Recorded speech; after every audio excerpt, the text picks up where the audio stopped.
हम लोग जो घनानंद के आगे के पद हैं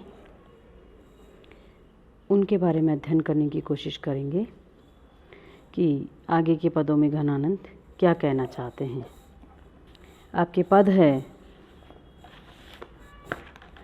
सोए ने सोएबो जागे ने जाग, अनोखिए लाग सु आँखिन लागी, देखत फूल पे भूल भरी, ये सूल रहे नित ही चित पागी, चेटक जान संजीवनी मूर्ति, रूप अनूप महारस पागी, कौन वियोग दशा घन आनंद मोमति संग रहे अति खागी। यहाँ पर नायिका या कोई प्रिय के प्रेम में जब पड़ जाता है और वह उसको छोड़ कर के भी चला जाता है तो उसके जब उसको मुड़ कर के देखने की जो छवि है उसका यहाँ पर कवि वर्णन करते हुए कह रहे हैं कि अनोखी का मतलब होता है विलक्षण या अद्भुत दशा, लाग मतलब लगन और अनूप का मतलब होता है अनोखी। यहाँ कवि ये कहना चाहते हैं कि कोई भी वीरानी नायिका अपनी सखी से कह रही है अपनी दशा का वर्णन करते हुए, जब वह प्रेम में पूर्ण रूप से डूब जाती है तो उसकी कैसी स्थिति हो जाती है, इसका वर्णन करते हुए कह रही है। तो व्याख्या के लिए हम लोग देखेंगे कि प्रस्तुत अवतरण हमारे पाठ्य पुस्तक में संकलित घनानंद द्वारा रचित सुजान प्रेम से लिया गया है। इसमें वियोग की विलक्षण दशा या अनोखी दशा का वर्णन किया गया है। कवि कह रहे हैं कि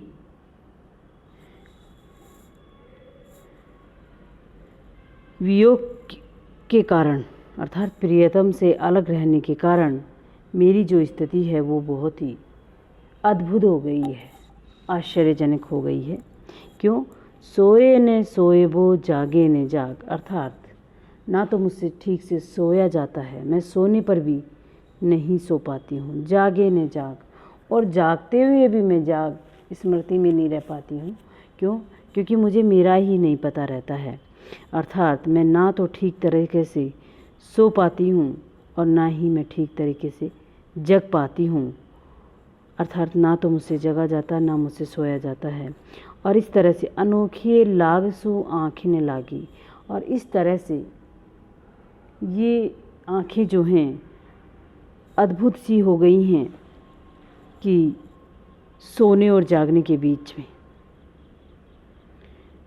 प्रेम के कारण मैं अपने आप को उस लगन के कारण मेरी इन आँखों में सोते जागते नहीं बनता है।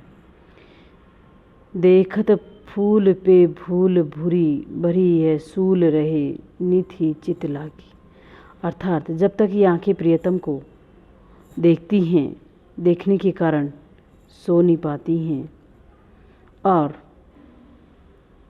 तब तो ये क्या करती रहती हैं, तब तो प्रफुल्लित रहती हैं, प्रसन्न रहती हैं। देखत फूल पे अर्थात आश्चर्य से या प्रसन्नता से भरी रहती हैं, किंतु उसके अभाव में भूल का विचार करके, अर्थात मेरे पास प्रियतम नहीं है, भूल भरी यह सूल रहे, अर्थात मेरे पास मेरे प्रियतम नहीं हैं, इस अभाव के भूल का विचार करके और प्रियतम की बात को सोच करके, और वो क्या करती रहती, नित्य ही वेदना में जागती रहती, नित ही चित लागी, नित्य ही उनके हृदय में क्या होती रहती है, पीड़ा होती रहती है। इस बात को याद कर करके वो रोती रहती हैं या अपने मन ही मन खोई हुई सी रहती हैं। अर्थात प्रियतम के द्वारा क्या मुझे भुला दिया गया है या मुझे उनके द्वारा याद ही नहीं किया जाता, इस बात को ले करके और वो अत्यंत परेशान होती रहती हैं। तो ये उन्हें एक तीखा अनुभव होता रहता है। चेटक जान संजीवनी मूरत रूप अनूप महारस पागी, और इस तरह से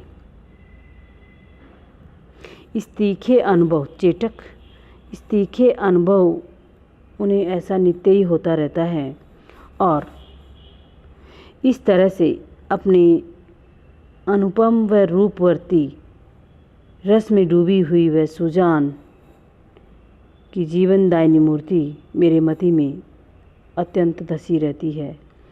जान, जान का मतलब सुजान के लिए यहाँ पर है संजीवनी मूर्त, अर्थात जो मेरे जीवन को जीवन देने वाली। संजीवनी का मतलब मेरे जीवन को जीवन देने वाली जो संजीवनी है वो, और जो रस में डूबी हुई हैं, अत्यंत उस रस में मैं अनूप तरीके से डूबा हुआ हूँ, उसमें मेरी मति क्या रहती है, डूबी रहती है। कौन वियोग दशा घन आनंद मोमति संग रहे अति खागी। इसलिए घनानंद कहते हैं कि यह वियोग की कैसी दशा है। कौन वियोग दशा, ये वियोग की कैसी दशा है जो आनंद देने वाली मेरी प्रिय सुजान है, उसके ध्यान में मैं बराबर डूबा रहता हूँ और फिर भी मुझे वियोग का अनुभव होता रहता है। अर्थात मेरी मति इस वियोग में डूबी रहती है। आखिर ये वियोग की कौन सी दशा है। मति संग रहे अति खागी, अर्थात मैं उस बुद्धि के साथ निरंतर डूबा रहता हूँ। तो फिर ये वियोग की ऐसी कौन सी दशा है जिसके कारण कि मेरी ऐसी दशा या दुर्दशा हो गई है। विशेष अर्थ में हम देख सकते हैं कि इसमें वीरणी की जो दशा का यहाँ वर्णन किया है वो अत्यंत लालसा, उद्वेग व चिंता के कारण उसकी अलग ही स्थिति हो गई है, इसलिए यहाँ पर उसका वर्णन किया गया है। दूसरा, यहाँ पर मुहावरों का प्रयोग भी किया गया है।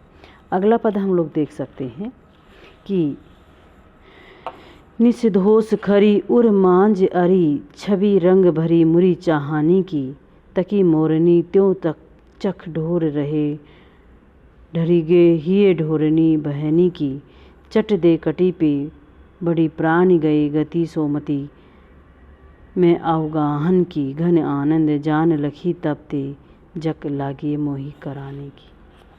इस पद में भी नायिका के जाते समय मुड़कर देखने पर